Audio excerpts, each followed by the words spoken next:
Conferência de Imprensa com Sebastian Fanselow para o quadro principal do Indoor Oeiras Open 2. So Sebastian, first of all, congratulations. We can do it in Portuguese now, right? I knew this was going to be your first question. I have to try it. I have an excuse. I was out of the country a lot last year, so that's why my Portuguese is still work in progress. We try it next time. Tough match for you out there, but you managed to win it. What do you think was the key for you to do it?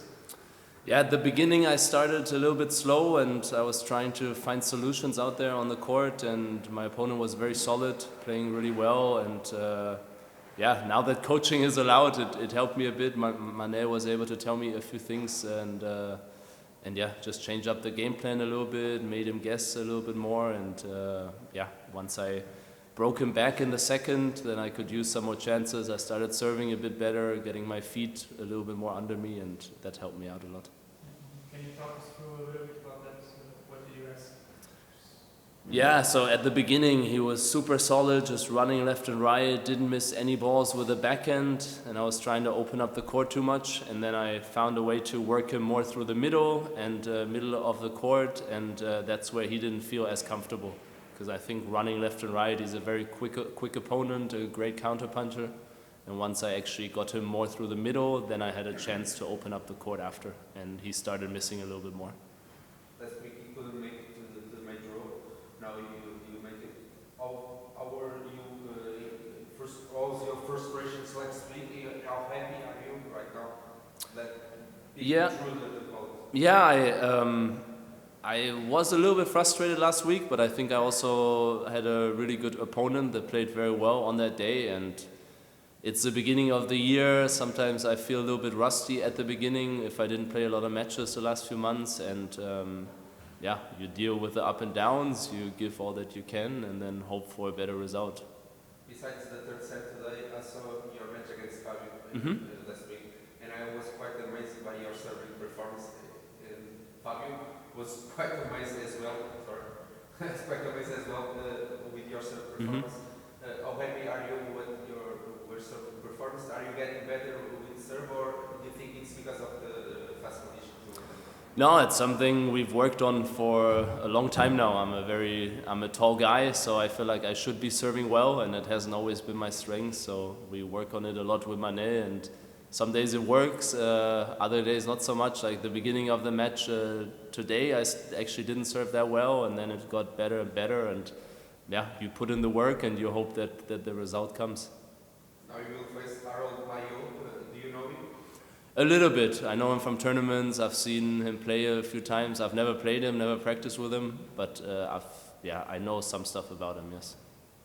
At this stage, you already have some Portuguese blood, so you have the advantage of knowing the place and the conditions as well. Was it an advantage in this place? Yes, I think so. I mean, I practice here every day for 4 or 5 months during the year, so I think I know the court better than some of the other people, but in the end it's also, I don't always play with new balls in practice and sometimes different balls, so the ball change also matters. And then there's more tension during the match than in just a regular practice, but just a little bit of advantage definitely helps.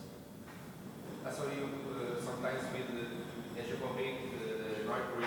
I know you live here, but how important it is for you to get speak your language here in Portugal with some other players?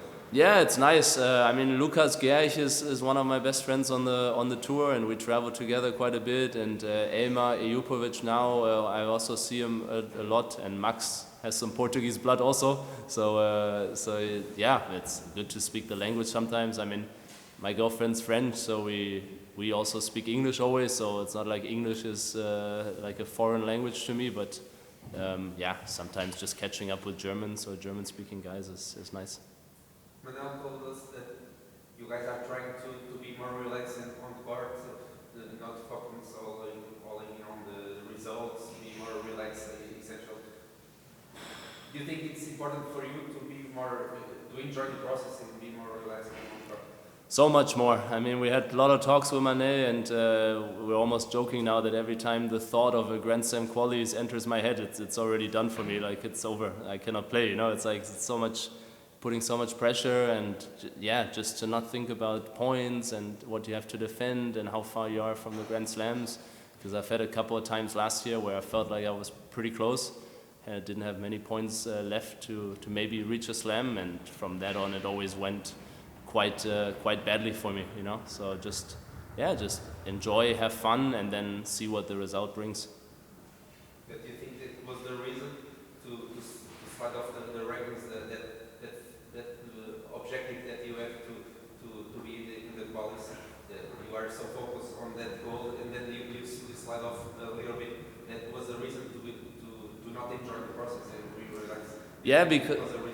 Because I think then once you only focus on points and hey, I want to make it to the slam, then it's not as much about just enjoying the practice, enjoying the matches, and you wake up a bit more tense, you wake up a bit more fatigued maybe, and it's a very small percentage that in the end plays a big role in these matches, whether you lose 6-4 in the third or you win 6-4 in the third. Speaking about points and conditions, you have, of course, still playing this week. Then we have 6 tournaments in Algarve. I don't know if you're planning to play them all, but what do you think about those weeks, because you've had some good results there? Yeah, I'm gonna go to Mallorca next week for 225s, and then I'll practice a week. Then I'll start in Algarve, and then I will see how the tournament goes. I don't think I'm physically able to play the 6 in the row, but see how the first few goes. And then, I mean, the goal is always to try to go move up and play a few challenges. But for me, playing in the Algarve is very nice. It's only 2.5 hours drive for me, so it's not a bad plan A, and wouldn't be a bad plan B also, yes. I believe the last time we talked, you did make a semi-final in the Challenger Tour yet, but then you made a final last year. How did it change for you?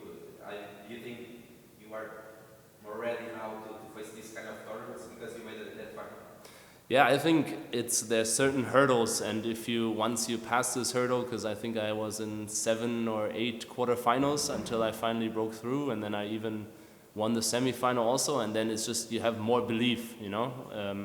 It almost doesn't matter who you beat in the quarterfinal and the semi-final, but you just know, okay, I've played a final of a challenger, and you know that you can get there, because the mental hurdle is sometimes much more important than everything else. So now I go into some tournaments, and I know that I've done it before, that I've reached the final, and I know it's not something that's impossible. Thank you so much. Thanks.